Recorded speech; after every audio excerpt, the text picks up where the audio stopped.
ओह नमस्कार दोस्तों, इस वीडियो में पंडित जी बताएंगे जो औरत दिए जलाते समय करती है या गलती उसके घर में से चली जाती है लक्ष्मी माता और धन बोलकर भी यह काम ना करे।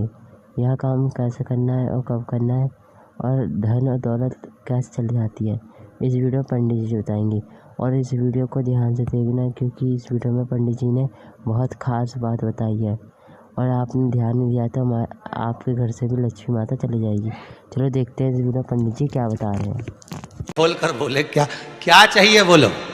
देखिए संबोधन, गरुण घंटी क्यों बजाई जाती है, मंदिर में घंटी क्यों बजाई जाती है, घंटाल क्यों बजाया जाता है, ताली क्यों बजाई जाती है मंदिर के अंदर, कारण क्या है। शंकर के मंदिर में घंटी क्यों बजाई जाती है, शंकर के मंदिर में उस घंटी को क्यों बजाया जाता है, ताली का नाद क्यों करा जाता है, शिव मंदिर में किस लिए करा जाता है। तो लिंग पुराण कहती है कि मंदिर के अंदर या घर के अंदर आप गरुण घंटी जब बजाते हो, घंटी का नाद जब करते हो, तो शिव महापुराण की कथा और लिंग पुराण की कथा, विष्णु पुराण की कथा कहती है मात्र घंटी का नाद कर देने से जितने भूमि पर तीर्थ हैं, जितने साधक साधना कर रहे होते हैं, जितने तपी तप कर रहे होते हैं, जितनी पवित्र नारी स्त्री पतिव्रता धर्म का पालन कर रही होती है, जितने दान पुण्य स्मरण हो रहे होते हैं, उस समय पर जिस समय तुमने घंटी बजाई है उस पल वो सारे पुण्य घंटी का नाद करते से तुम्हारे खाते में आ जाते हैं, मात्र घंटी का नाद कर देंगे।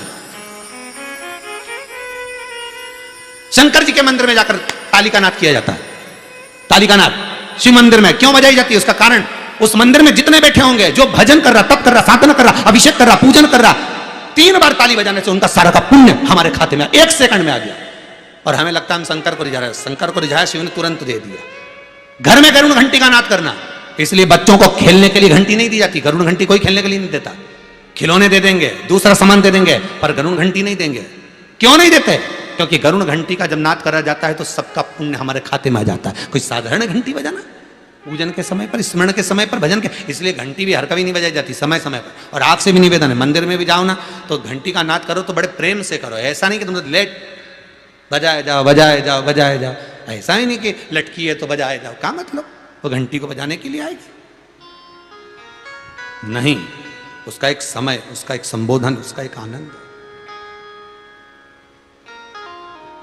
कई मंदिरों में मंदिर का पट बंद हो जाता है, दरवाजा बंद हो जाता है, तो भी लोग घंटी बजा देते हैं। दोष है, दोष है। भगवान अगर मंदिर में सो रहे हैं, लिखा हुआ है मंदिर के खुलने का समय इतनी बजे से इतनी बजे तक, मंदिर बंद है तो घंटी नहीं बजना चाहिए। जिस जगह पर ब्राह्मण विद्वान हैं, साधक हैं, संत हैं, साधु हैं, मंदिर अगर बंद होता है तो उसके साथ में घंटी के नीचे के भाग को रस्सी से ऊपर बांध दिया जाता है जिससे बजे ना। क्यों? कहते हैं अगर भगवान अगर विश्राम कर रहे हैं, सो रहे हैं, निंद्रावश हैं या पट बंद है, उस समय पट बंद का समय है और घंटी का अगर नाद हो जाए तो कहते हैं 11 ब्राह्मण के भूखे रहने का दोष लग जाता है जीव को, मात्र घंटी बजा देने पर, अगर भगवान विश्राम कर रहे हैं। भगवान विश्राम अवस्था में है, पट बंद है, दरवाजा बंद है और लिखा हुआ है समय, मंदिर खुलने का समय 11 बजे से इतनी बजे तक, मंदिर बंद होने का समय इतनी बजे से इतनी बजे तक, और उस बीच में तुमने तो देख लिया कि पट बंद है, तुम तो आ गए, तुमने तो मन में सोचा हम तो इंदौर से आए, हम तो भोपाल से आए, हम तो वहां से आए, हम तो वहां से आए, और भगवान का मंदिर बंद है तो क्या हुआ, हम तो घंटी तो बजाएंगे, तो बजा ले जा। 11 ब्राह्मण भूखे रहने का दोष तुम्हारे खाते में। कितना सुंदर कहा है। शंकर भगवान को बेलपत्र चढ़ी हुई वापिस चढ़ सकती है, पर किसी भी देवता पर कोई फूल पुष्प आपने चढ़ाया, कोई पुष्प आपने चढ़ाया, ठंड का समय है या बारिश का समय है, पुष्प जो चढ़ाया हो सकता है कि मुरझाया नहीं हो। होता है ना ऐसा कभी कभी कि पुष्प मुरझाया नहीं हो या उसमें ताजगी हो, सुंदर दिख रहा हो, बहुत अच्छा हो, और वो पुष्प चढ़ा हुआ तुमने अगर एक बार उठा लिया, उतर गया, उतरने के बाद फूल कितना भी सुंदर हो, फूल कितना भी ताजा दिखे, पर वो देवता को समर्पित नहीं हो सकता।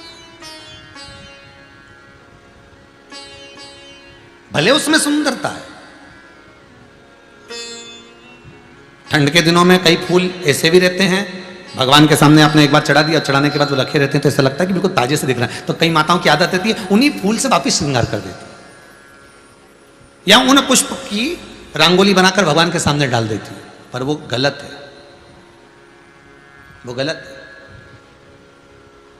जिस दिए में बाती लगी हुई है, बाती पूरी जल चुकी है, उसकी राख या उसका काला थोड़ा सा भाग दिए के अंदर रखा है और आपने दूसरी बाती रखकर उसको जला दिया, तो वो जलाया गया जो भाग है लक्ष्मी को क्षीण कर देता है।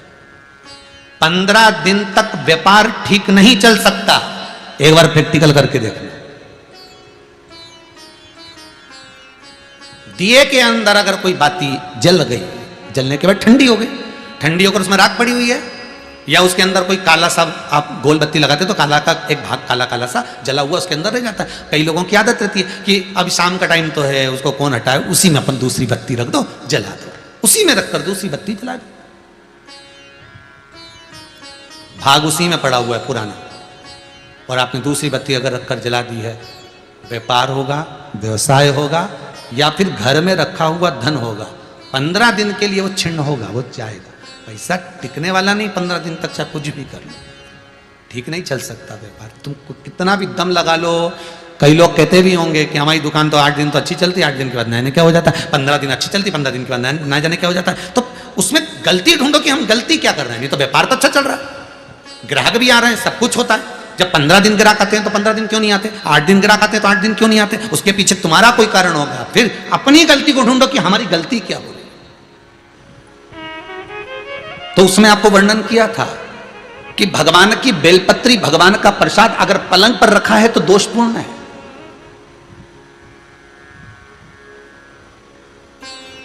वो दोषपूर्ण है।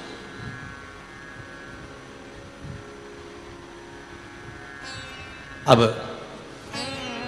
बाबा ने पूछ लिया, इंद्र मैंने माला आपको दी थी, वो माला कहाँ है? इंद्र कहते हैं मैंने तो एरावत को दे दी थी। एरावत से पूछा वो कहाँ है? मैंने तो अपनी मस्ती में फेंक दी, पांव के नीचे आ रही है।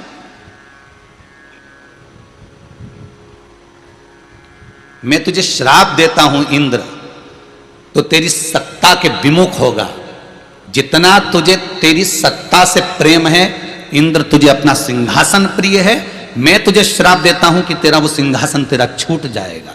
माला का अंतर देखिए, जिस माला को आप लेकर बड़े खुश होते हो, वो माला अगर सही जगह नहीं जाती, जिस भगवान की बेलपत्री को लेकर आप खुश होते हो वो बेलपत्री सही जगह नहीं जाती, जिस प्रसाद को लेकर आप खुश होते हो वो प्रसाद अगर सही जगह नहीं जाता तो उसका फल क्या भोगना पड़ता है वो देखिएगा।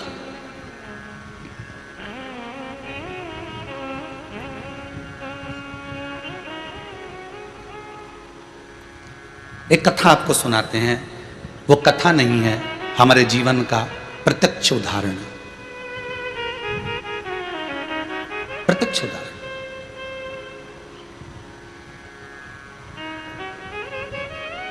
भवानी मंडी में भंवरलाल जी शर्मा रहते हैं, शायद वो कथा सुन रहे होंगे। वो कथा सुन रहे होंगे, मुझे विश्वास है। उनका नियम था, हर महीने वो गोवर्धन नाथ जी की परिक्रमा करने जाते थे, और हमारा भी नियम था, हम गोवर्धन नाथ जी की परिक्रमा हर महीने करने जाते थे। कई बार ऐसा योग बन जाता था कि वो परिक्रमा पे हमारी कोई पहचान नहीं है, हमारी कोई जान नहीं है। ये भंवरलाल जी का नाम हमको तो बाद में मालूम पड़ा कि ये भवानी मंडी के रहने वाले, वो भी पूछा उनसे, वो भी रो रहे थे तब पूछा गया। ये हकीकत की कथा, ये कोई कथा किसी पुस्तक से नहीं है, ये प्रमाणित था। और उनका नियम था, गोवर्धन नाथ जी की परिक्रमा करते, लगाते, भगवान को शाम के समय पर वो बाबा को राजभोग धराते, गिराता था। खूब भगवान की सत्ता थी, खूब वैभव था, खूब पैसा था। जितनी बार आते वो आधा पीपा का, एक पीपा का, आधी बोरी का, एक बोरी का, वहाँ बोरी से राजभोग होता है गिराची में, तो वो भोग लगा देते, ठोर, मोहन थाल, लड्डू सब करते। अब धीरे धीरे बहुत उनका वैभव, बहुत पैसा था भंवरलाल जी के यहाँ, काम भी अच्छा था उनका, शायद पत्थर वत्थर का कोई काम था तो अच्छा। 6 महीना 8 महीना लगातार परिक्रमा उन्हें हर महीने करी। हम भी जाते रहे परिक्रमा, हमने भी घनी करी। तो धीरे धीरे व्यापार उनका थोड़ा कम हुआ। जो उनका पत्थर का काम था वो धीरे धीरे एक जगह का कहीं बंद हो गया, दूसरी जगह का भी बंद हो गया, तीसरी जगह का भी बंद हो गया। बड़े दुखी हो गए।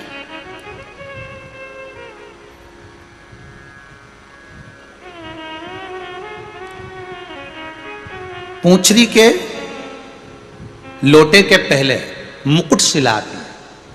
उस मुकुट शिला पर हम बैठे हुए थे और ये भैया निकल कर जा रहे थे, और आज ये दोनों पति पत्नी की आंख में आंसू भरे हुए थे परिक्रमा करते करते। अब मुख से निकल गया, भैया आप कौन हो, क्यों रो रहे हो? और वो भी गिरिराज दादा की शरण में रो रहे।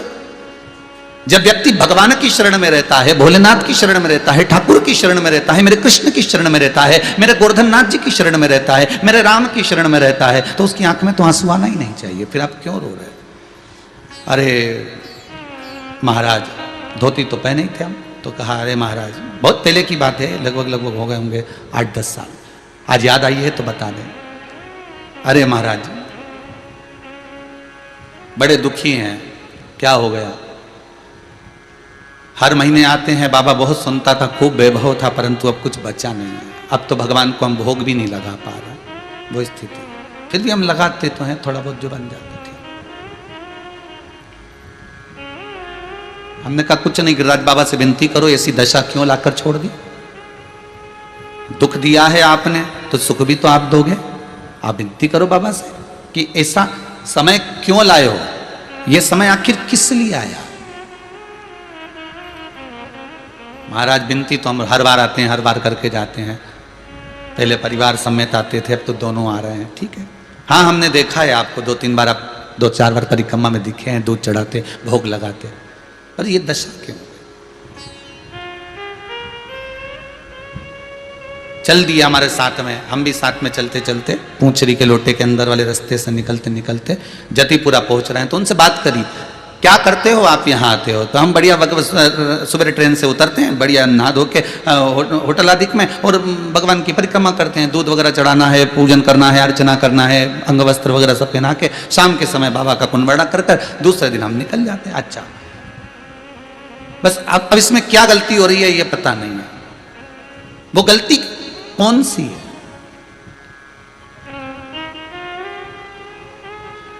स्कंद पुराण में एक चीज बहुत पहले पड़ी हुई थी, बेलपत्री हो, प्रसाद हो, माला हो, इसका जब अपमान होता है तो व्यक्ति को रोना पड़ता है।